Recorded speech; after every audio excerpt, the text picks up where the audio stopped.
network because of unnecessary frame forwardings or packet forwardings. So that's essentially the difference between layer 2 switch and a layer 3 router.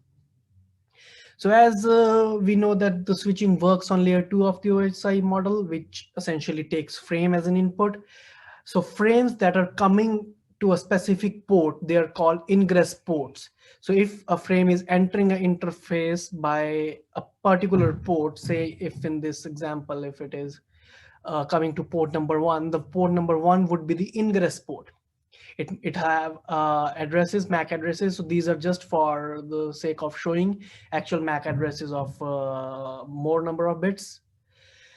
So there are two terminologies that you need to be comfortable with when talking about switching in network. One's the ingress ports, where the data is coming towards this, to the switch, and one is the egress port, in which the data is exiting from an interface. So you can consider a physical switch having, say, 18 ports or 48 ports, whatever, right?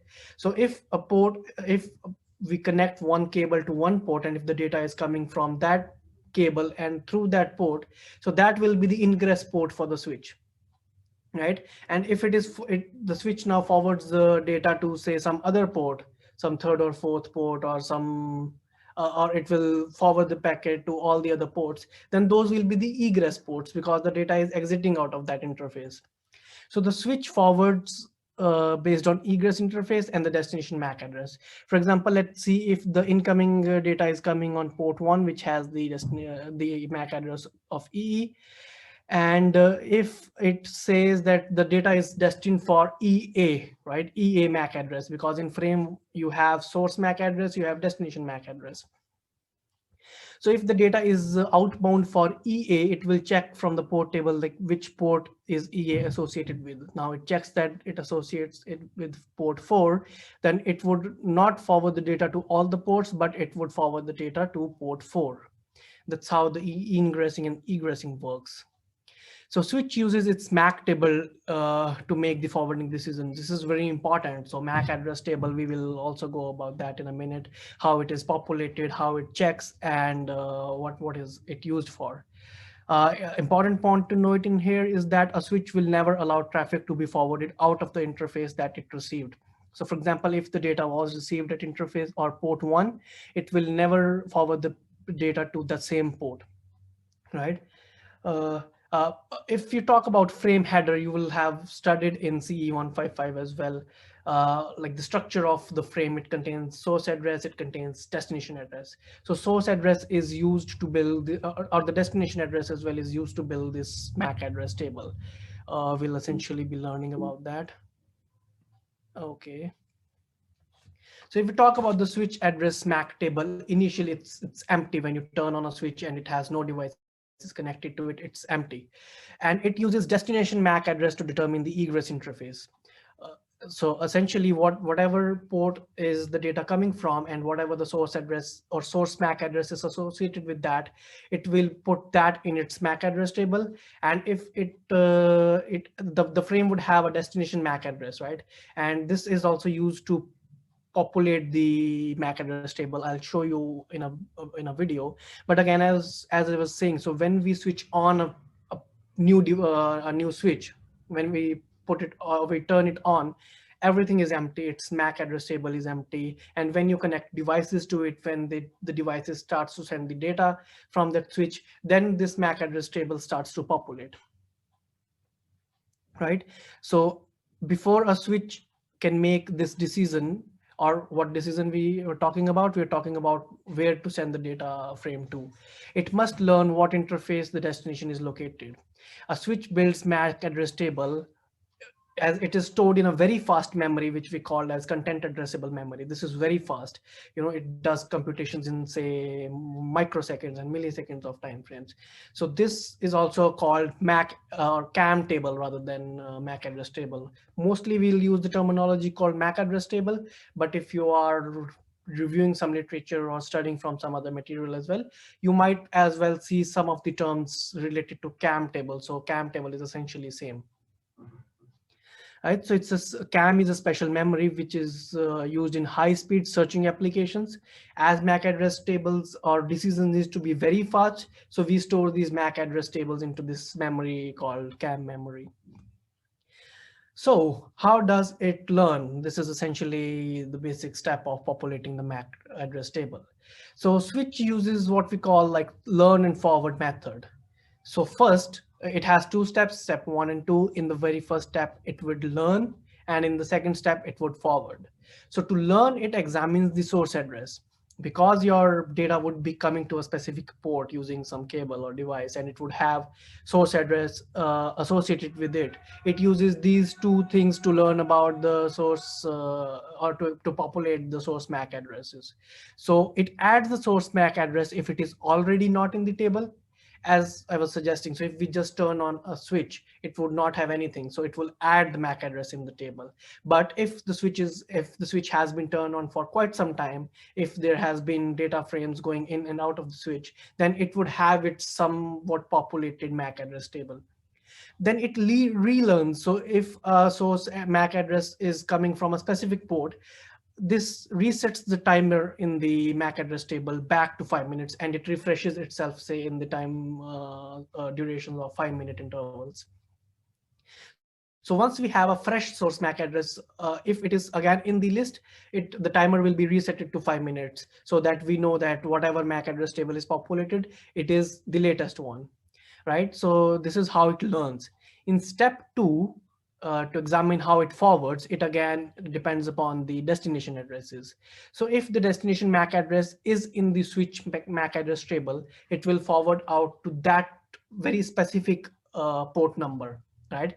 If it is not in the table, what would it do? It would flood out the data frame to all the interfaces except from the source MAC address, right? There's a very nice video on Netcad which will cover like how switch builds its MAC address tables and how it takes forwarding decisions. So let me start that video for you. I think, let me turn. I hope the volume is all right.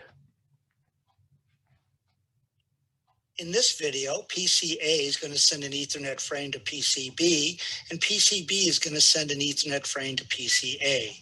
We're going to examine how switches S1 and S2 build their MAC address tables, and also how they forward frames based on the information in those MAC address tables. PCA has an Ethernet frame to send to PCB. The source MAC address of the frame is 000A, and the destination MAC address is 000B. The Ethernet frame is sent to switch S1. S1 receives the Ethernet frame, examines the source MAC address, and notices that this MAC address is not in its MAC address table, so it adds the MAC address and the incoming port number. Next, switch S1 examines the destination MAC address and notices that this MAC address is not in its table, so it floods it out all ports. PCB receives the Ethernet frame, examines the destination MAC address against its own MAC address, and notices that that is a match and receives the rest of the frame. The Ethernet frame continues to be forwarded to switch S2. Switch S2 examines the source MAC address of the frame and notices it is not in its MAC address table, so it adds the MAC address and the incoming port to its MAC address table. Next, switch S2 examines the destination MAC address, notices that is not in its MAC address table, so it floods it out all ports. PCC receives the Ethernet frame, and its MAC address does not match the destination MAC address of the Ethernet frame, so it does not accept the rest of the frame. The router receives the Ethernet frame, examines the destination MAC address against its own MAC address, and notices it is not a match, so it does not receive the rest of the frame. Now let's have PCB sending a frame back to PCA. The source MAC address of the frame is 000B, and the destination MAC address is 000A. PCB sends it to switch S1. S1 notices that the source MAC address is not in its MAC address table, so it adds the MAC address and the incoming port number. Next, switch S1 examines the destination MAC address and notices that MAC address is in its MAC address table. So it sends it out just port 1. PCA receives the Ethernet frame, examines the destination MAC address against its own MAC address, and notices it is a match, so it receives the rest of the frame.